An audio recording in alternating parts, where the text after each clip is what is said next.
Ever feel like the world of tech just moves incredibly fast? It's hard to keep up sometimes. Totally. New gadgets popping up constantly. Yeah, and you wonder what's really new, what's actually innovative versus just, another update. Exactly. Cutting through that noise is the challenge. What if you could get a shortcut? Just the key insights, the stuff that really matters. Well, that's what we're aiming for today. Welcome, everyone. Today we're doing a deep dive into the brand new Samsung Galaxy S25 series. We'll cover the S25, the S25 Plus, this new S25 Edge model, and of course the S25 Ultra. And to do this, we've really dug in. We've looked at a whole bunch of reviews, checked out user feedback on places like Reddit, watched video analyses, basically tried to pull out the most important bits for you. Yeah, the goal is to cut through all the marketing fluff. Right. Get to what these phones are actually like. Our mission today, give you that shortcut. We're going to unpack the hardware, feel the displays, which sound amazing, the camera's performance, battery, and those AI features everyone's talking about. Hopefully by the end, you'll have a really clear picture of what makes each one tick. And maybe, just maybe, figure out which one, if any, is the right fit for your needs. Sound good? Let's do it. Okay, so let's start with something really basic. How do these phones actually feel? You pick them up, what's the impression? Let's talk S25 and S25 Plus Tane. Aluminum frames, Gorilla Glass Victus 2. What does that mean in hand? It means they feel, well, pretty solid, definitely premium. There's a nice weight to them.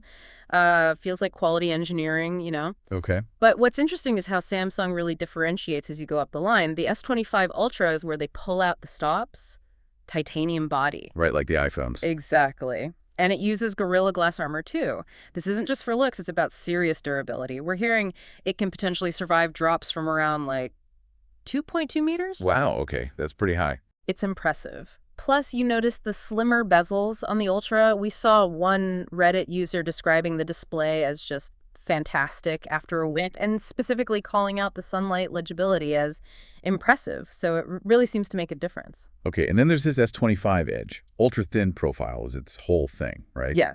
How does that play out in real life? Is it noticeably lighter? Oh, absolutely. It's significantly lighter. Feels very different. Definitely more pocket-friendly. But I sense a but coming. Yeah, there's a potential downside. That super thin design. Without a case or some kind of grip, one-handed use can be, let's say, a bit precarious. Okay. So maybe not ideal if you're always using your phone on the go with one hand. Could be tricky. It looks great, feels light, but maybe needs a little extra care and handling. Gotcha. So moving from the feel to the visuals, the displays, I hear there's some shared tech across all four. Yes, and it's really good news. All four get dynamic LTPO AMOLED 2X screens. Okay, break that down. LTPO. Right, so LTPO, it's basically Samsung's top display tech. It means you get those super vibrant colors, deep blacks, but also that smooth 120 hertz refresh rate. The LTPO bit helps save battery by adjusting the refresh rate automatically. So if you're reading static text, it slows down. If you're scrolling, it speeds up. Smart. And brightness. Crazy bright, up to 2600 nits peak brightness across all models. Whoa. So outdoor use is no problem then? Not at all. Even in direct sunlight, these should be really, really readable. But the Ultra has something extra, right? Right. That Armor 2 glass, anti-reflective coating, does that make a real difference? It actually does. Think of it like built-in sunglasses for your phone screen. It cuts down glare quite noticeably. So if you are outside a lot in bright conditions, you'll appreciate it on the Ultra. Interesting. But it sounds like even the standard S25 holds its own. Yeah, it's fascinating. DxOMark, the folks who do those intense tests, they noted that the standard S25 display actually rivals the Ultra in key areas like readability, touch responsiveness, video performance. So you're not getting a massively downgraded experience on the base model display. Okay. Though they did mention occasional accidental screen touches can happen on both. It's a common thing with sensitive screens. Right. And the Edge. Despite being super thin. Still delivers those bright, punchy visuals. It's quite an achievement, packing that quality into such a slim device. Let's talk cameras. For a lot of people, this is the make or break feature. Okay. What are we looking at for the S25 and S25 Plus cam? Okay, so S25 and Plus, they get a pretty versatile triple lens setup. You've got your main wide lens, a telephoto with 3x optical zoom, and an ultra wide. It's a solid, dependable system for most people, everyday shots. Covers the main bases. Exactly. And then the Ultra. This is where Samsung goes all out, I assume. Pretty much, yeah. They throw everything at it. It's a quad camera system. You get a massive 200 megapixel main sensor. 200? Yep. Then a 50-megapixel periscope lens for 5x optical zoom, another 10-megapixel telephoto for 3x zoom, so you have options there, and a 50-megapixel ultra-wide. Okay, that's a lot of megapixels and lenses. What about software features? Right, they enhance it with software too. Things like nitography for better low-light shots, making them brighter and clearer, and something called virtual aperture, which lets you play with the depth of field, that blurry background effect, even after you take the photo. Sounds like a photographer's playground. But I did hear a potential catch. Yeah. Something about moving subjects. Blur. Ah, yes. That's something to be aware of. For static scenes, landscapes, portraits, the Ultra is generally stellar, top-notch. But With fast-moving subjects, kids running around, pets, sports, if you're just using the auto mode point-and-shoot style, you might encounter some motion blur occasionally. so you need to use Pro Mode or just settings. Yeah, using Pro Mode or tweaking shutter speed manually can definitely help mitigate it. It's not like every moving shot is ruined, but it's a characteristic that's been noted, something Samsung is likely still tuning. Okay, good to know. Analyze, given its thinness. Right, it reflects that focus. The Edge basically sticks to the main wide camera and the ultra wide. There's no telephoto lens, So no optical zoom. no optical zoom. That's the trade-off for the slim design. If zoom is really important to you, the Edge probably isn't the right choice. Makes sense. Okay, let's shift gears to performance. Under the hood, they all have the Snapdragon 8 Elite chip. That sounds powerful. It is. It's a top-tier chip. Across the board, it means a really smooth experience. User interface feels fluid, apps open fast, scrolling is snappy. No real performance worries on any of these models. But the Ultra has something slightly different, a 4 Galaxy variant. Yeah, that's an interesting wrinkle. The Ultra gets this custom 4 Galaxy version of the chip. Now, it's not necessarily about raw speed being drastically higher. What's the point then? It seems geared towards better on-device AI efficiency, making those smart features run more smoothly and maybe more power efficiently directly on the phone itself. Ah, okay. So it ties into the software side, the AI stuff. Exactly. And speaking of software, they all run One UI 7, which is Samsung's latest interface built on Android. This is where Galaxy AI and Gemini integration come in. And the feedback on that, I saw some Reddit comments. Yeah, it's been mixed, but generally positive, I'd say. Some users called certain AI features truly magical, which is high praise. But others also noted, occasional errors or inaccuracies. It's cutting-edge stuff, so it's still evolving, still being refined. It's not perfect Yeah, I yet. expected with AI, really.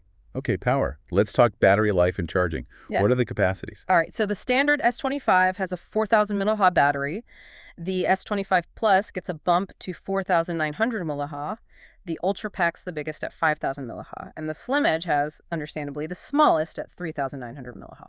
And how does that translate to actual use? Any improvements over last year's S24s? Well, based on benchmarks and early reports, it seems battery life is pretty similar to the S24 series. Oh, so not a big leap forward there. Doesn't seem like it now, which might be a bit disappointing for some. However, we did see a real-world example from a Reddit user with the S25 Ultra. Yeah. They reported getting about 1.5 days of runtime. That was with QHD resolution, adaptive refresh rate on, and brightness around 80%. That's actually pretty decent for a flagship with those settings. It's respectable, yeah.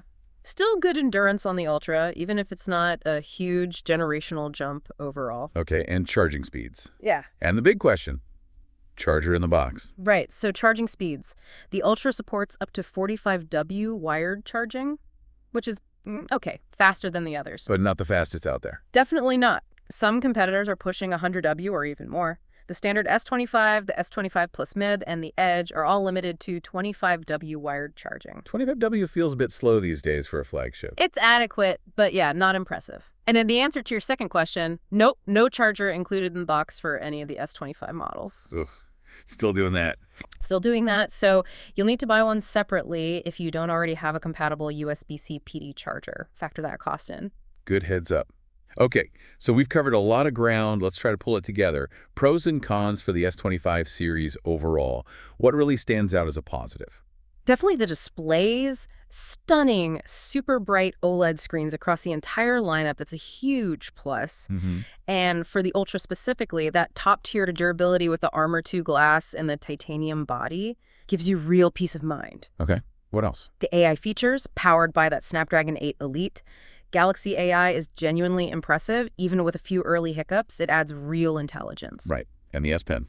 Still there on the Ultra. Yep, S Pen support is there on the Ultra. Great for note-taking, drawing, though worth mentioning the remote Bluetooth features, like using it as a camera shutter remotely, aren't present this time around, apparently. Oh, interesting. Small detail, but good to know. Yeah, and generally strong speaker output, and, they just look nice, lovely aesthetics. Okay, now for the flip side. What are the cons or compromises we need to consider? Well, the biggest one for some might be the lack of huge generational leaps. These feel like incremental improvements over the S24 series. Not a massive revolution. Refinements rather than big changes. Exactly. Then there's the charging speed, which we talked about, still lagging behind competitors, and yeah, no charger in the box is a definite con for many. For sure. What else? For the S25 Edge, the lack of a telephoto camera is a significant compromise if you like zoom. Right. And that potential for blurred moving shots on the Ultra in auto mode, while minor, is still a slight flaw. Okay. Also, the Edge's thinness making one-handed use potentially tricky. And finally, the price. These aren't cheap phones. They range from around $799 up to over $1,249. Yeah, that's a serious investment. It is. Definitely a factor. All right, crunch time. After all that, the big question. Which S25 is for you, the listener? Can we break down who each model is really best suited for? Let's try. If you want the absolute best, no compromises, top-of-the-line experience, it's the S25 Ultra. Unmatched build, best display features, most versatile camera, S Pen. It's the whole package. The everything phone. Pretty much. Now, if you want most of those flagship features, but maybe want to save a bit of cash compared to the Ultra, the S25 Plus hits a really nice sweet spot. Great balance. Okay. And the Edge. Who's that for? That's for someone who really prioritizes portability, thinness, and maybe just a sleek design above everything else. You sacrifice the telephoto camera, maybe some battery, but you get that ultra slim feel. The style-conscious user, perhaps. Could be, yeah. Or someone who just hates bulky phones. And finally, the standard S25, it's still a great phone. Yeah. Compact, bright screen, powerful. It's your budget-friendlier entry into the flagship line. Still very capable. So the toughest question maybe, should someone actually upgrade, say if they have an S22 or S23 right now, is the jump big enough? Okay, so if you're coming from an S22 or S23, yeah, you will notice improvements with the S25 series. The AI refinements are new, the design is tweaked, the display is likely brighter and better. It's not like a night and day transformation, but it's a noticeable step up. Especially the Ultra. Especially the Ultra, yes. That really feels like the most complete upgrade package if you're coming from an older model and want the best. So, bottom line, who should upgrade and who can maybe wait another year? You should probably upgrade if you're really craving that absolute top-tier display quality, want the extra durability of the Ultra, are excited by the new AI features, need S Pen support, or want the most flexible camera system possible. Okay, and who should skip it? You should probably skip it if you're pretty happy with your current S24, especially the S24 Plus Fe, or maybe even a well-performing S23.